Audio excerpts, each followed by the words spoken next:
വെബ്സൈറ്റിൽ നിന്ന് എടുത്ത് ഇപ്പോൾ പുറത്തിട്ടിട്ട് അത് രാഷ്ട്രീയമായിട്ടുള്ള വലിയ വിവാദമാക്കാനുള്ള വലിയ ഗൂഢാലോചനയാണ് നടന്നത്.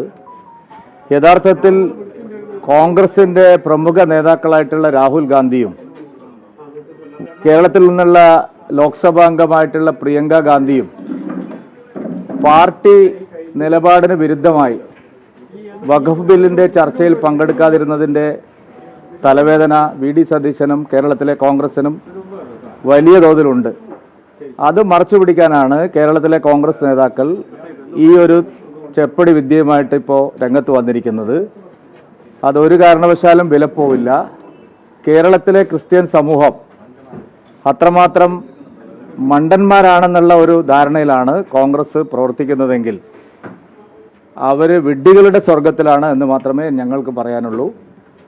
മുനമ്പത്തിൻ്റെ കാര്യത്തിലും ക്രൈസ്തവ സമൂഹം നേരിടുന്ന മറ്റെല്ലാ പ്രശ്നങ്ങളുടെ കാര്യത്തിലും ശരിയായ നിലപാട് സ്വീകരിച്ച് പോയിട്ടുള്ള ഒരേ ഒരു പാർട്ടി ഭാരതീയ ജനതാ പാർട്ടി മാത്രമാണ്.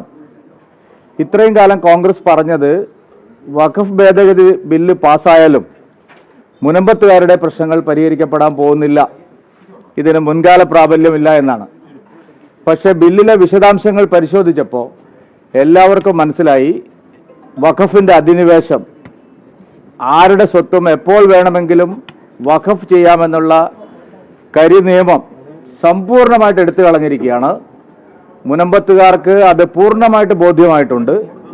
ക്രൈസ്തവ സഭകൾക്കെല്ലാം ഈ ശരിയായ നിലപാട് തിരിച്ചറിയാൻ കഴിഞ്ഞിട്ടുണ്ട്. ചെറിയ വേവലാതിയല്ല കോൺഗ്രസിനും അവരുടെ കൂടെ നിൽക്കുന്നവർക്കും ഉള്ളത് എന്നുള്ളത് കൊണ്ടാണ് ഇത്തരം പ്രചരണം. അതിവിടെ വിലപ്പോവില്ല. ജബൽപൂരില് വൈദികരെ ആക്രമിക്കുന്നു, കേരളത്തിൽ വന്നിട്ട് കേക്ക് കൊടുക്കുന്നു. ഇതൊക്കെ ഞാൻ പറഞ്ഞല്ലോ, ഇതിപ്പോ എല്ലാ കാലത്തും ഉള്ളതാണ്.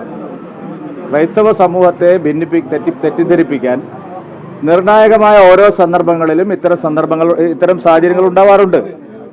തെരഞ്ഞെടുപ്പ് നടക്കുമ്പോൾ ദില്ലിയിൽ ഏതെങ്കിലും ഒരു പള്ളിക്ക് കല്ലെറിയുക, ക്രൈസ്തവ സമൂഹം ശരിയായ നിലപാട് സ്വീകരിച്ച് മുന്നോട്ട് വരുമ്പോൾ അവരെ തെറ്റിദ്ധരിപ്പിക്കാൻ എവിടെയെങ്കിലും ഒരു പുൽക്കൂട് തകർക്കുക, ഇതൊക്കെ കേരളത്തിലും ഇന്ത്യയിലും പതിവുള്ള കാര്യമാണ്.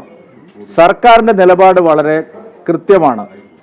വാജ്പേയി സർക്കാരിൻ്റെ കാലത്തായാലും ഇപ്പോൾ മോദി സർക്കാരിൻ്റെ കാലത്തും അത്തരത്തിലുള്ള ഫ്രിഞ്ച് എലിമെന്റ്സിനെതിരായിട്ടുള്ള ശക്തമായ നിലപാട് എല്ലാ കാലത്തും സ്വീകരിച്ചിട്ടുണ്ട്.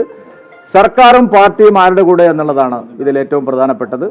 അതുകൊണ്ട് ഈ തരത്തിലുള്ള തട്ടിപ്പുകളൊന്നും ഈ രാജ്യത്തെ ന്യൂനപക്ഷ സമൂഹം വിശ്വസിക്കാൻ പോകുന്നില്ല. ഈ ജബൽപൂരിൽ വൈദികന്റെ മുഖത്തേറ്റ അടി ഇന്ത്യൻ ജനാധിപത്യത്തിന്റെ തിരുമുഖത്താണ് അടിയേറ്റതെന്നാണ് ഇന്നലെ പാംപ്ലാനിക്കുന്നത് പറഞ്ഞത്. അല്ല, അതൊക്കെ ഞാൻ പറഞ്ഞല്ലോ, ഇത് രാഷ്ട്രീയമായിട്ട് ഇതിനെ ഉപയോഗിക്കാൻ വേണ്ടിയിട്ടുള്ള ബോധപൂർവമായിട്ടുള്ള ശ്രമം നടന്നുകൊണ്ടിരിക്കുകയാണ്.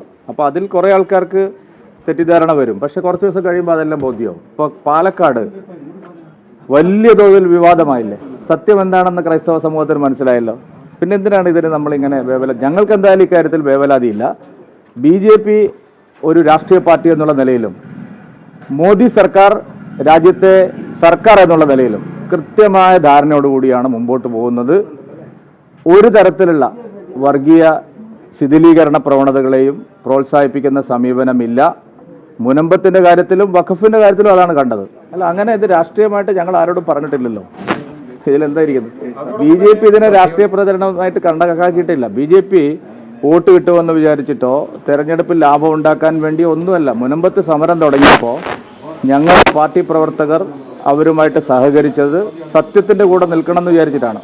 അതിപ്പോൾ 1000 തെരഞ്ഞെടുപ്പുകൾ തോറ്റാലും സത്യത്തിൻ്റെ കൂടെ ഞങ്ങൾ നിൽക്കാറുള്ളൂ. അതുകൊണ്ട് അത്തരത്തിലുള്ള രാഷ്ട്രീയ ഉദ്ദേശത്തോടു കൂടി തുടങ്ങിയ ഒരു സമരമല്ല. അതിൻ്റെ ലോജിക്കൽ കൺക്ലൂഷനിലെത്താൻ ഞങ്ങൾ അന്നേ പറഞ്ഞു, ഒറ്റ മാർഗമേ ഉള്ളൂ, ഇതിന് ഭേദഗതി കൊണ്ടുവരിക എന്നുള്ളത്. അത് ഞങ്ങൾ ചെയ്യും. കേരളത്തിലെ സർക്കാർ പറഞ്ഞത് ജുഡീഷ്യൽ കമ്മീഷനെ വെച്ച് പരിഹാരം കാണുമെന്നാണ്. ഹൈക്കോടതി തന്നെ അത് എടുത്ത് എറിഞ്ഞു കളഞ്ഞു. അപ്പോൾ നമുക്കെല്ലാം അറിയാമല്ലോ, ഞങ്ങളൊരു കാര്യം പറഞ്ഞു, അതിന് ലോജിക്കൽ കൺക്ലൂഷനിലെത്തി. ഞങ്ങൾ പറഞ്ഞത് വഖഫിലെ പ്രശ്നത്തിൻ്റെ കാതലായ പ്രശ്നത്തിന് പരിഹാരം ഉണ്ടായാലേ മുനമ്പത്തെ ഭൂമി പ്രശ്നം പരിഹരിക്കും. ഒരു മുനമ്പത്ത് മാത്രമല്ല, അനേകായിരം സ്ഥലങ്ങളിൽ ഈ പ്രശ്നമുണ്ട്. അവിടെയെല്ലാം അവർക്ക് ആശ്വാസമാണ്. അതുകൊണ്ടാണ് ഞാൻ പറഞ്ഞത്, ഞങ്ങളൊരു നിലപാടെടുത്തു. ആ നിലപാട് കേന്ദ്രത്തെ ബോധ്യപ്പെടുത്തിയിട്ടാണ് ഞങ്ങളെടുത്തത്. കേന്ദ്രത്തിലെ സർക്കാരിനെയും പാർട്ടി നേതൃത്വത്തെയും ബോധ്യപ്പെടുത്തിയിട്ടാണ് ഞങ്ങൾ മുനമ്പത്തിന് ഐക്യദാർഢ്യം പ്രഖ്യാപിച്ചത്. അല്ലാതെ വി.ഡി. സതീശനും പാണക്കാട് തങ്ങളും ചെയ്യുന്ന പോലെ ഞങ്ങൾ നിങ്ങളുടെ കൂടെയാണ്, മുനമ്പത്ത് വഖഫ് ഭൂമിയല്ല എന്നൊക്കെ കള്ളം പറയുകയും അവരെ പറ്റിക്കുകയും ഭേദഗതി വന്നപ്പോൾ പാർലമെന്റിൽ ചതിക്കുകയും ചെയ്ത കൂട്ടത്തിലല്ല ഞങ്ങൾ. ഞങ്ങൾക്ക് ചെയ്യാൻ കഴിയുന്ന കാര്യങ്ങളെ ഞങ്ങൾ പറയുള്ളൂ. മുനമ്പത്തുകാരോട് ഞങ്ങളൊരു വാഗ്ദാനം കൊടുത്തു, ശാശ്വതമായ പരിഹാരം ഞങ്ങൾ ഉണ്ടാക്കും. അത് ഇപ്പോൾ യാഥാർത്ഥ്യമായി. അങ്ങനെയാണ് ഓരോ കാര്യത്തിലും ഞങ്ങളുടെ നിലപാട്. അല്ല, അതിന്റെ അടിസ്ഥാന കാരണം എന്താണ്? LDF-ലും UDF-ലും വിശ്വാസം അവർക്ക് നഷ്ടമായിരിക്കുന്നു. സഭകളുടെ നേരിട്ടുള്ള പിന്തുണയുണ്ട് എന്ന് പറയുന്ന കേരള കോൺഗ്രസുകളിൽ പോലും അവരുടെ വിശ്വാസം നഷ്ടമായിരിക്കുന്നു. ഇത് തന്നെയാണ് ഞങ്ങളും പറഞ്ഞത്. കേരളത്തിൽ മതന്യൂനപക്ഷങ്ങളെ കാണുമ്പോൾ സർക്കാരിന് രണ്ട് തരത്തിലുള്ള സമീപനമാണ്. ഇവിടെ 80-20 വിഷയം വന്നു. വിഭവങ്ങൾ പങ്കുവെക്കുമ്പോൾ സംവരണത്തിന്റെ കാര്യത്തിൽ 20% മാത്രമാണ് ക്രിസ്ത്യൻ സമൂഹത്തിന് കിട്ടിയത്. അത് പോരാ. 18% വരുന്ന ക്രൈസ്തവർക്ക് ജനസംഖ്യാനുപാതികമായിട്ടുള്ള ശതമാനം ലഭിക്കണം, വിഹിതം ലഭിക്കണം. ഏതെങ്കിലും പൊളിറ്റിക്കൽ പാർട്ടി പറഞ്ഞിട്ടുണ്ടോ? ഞങ്ങൾ മാത്രമേ പറഞ്ഞിട്ടുള്ളൂ.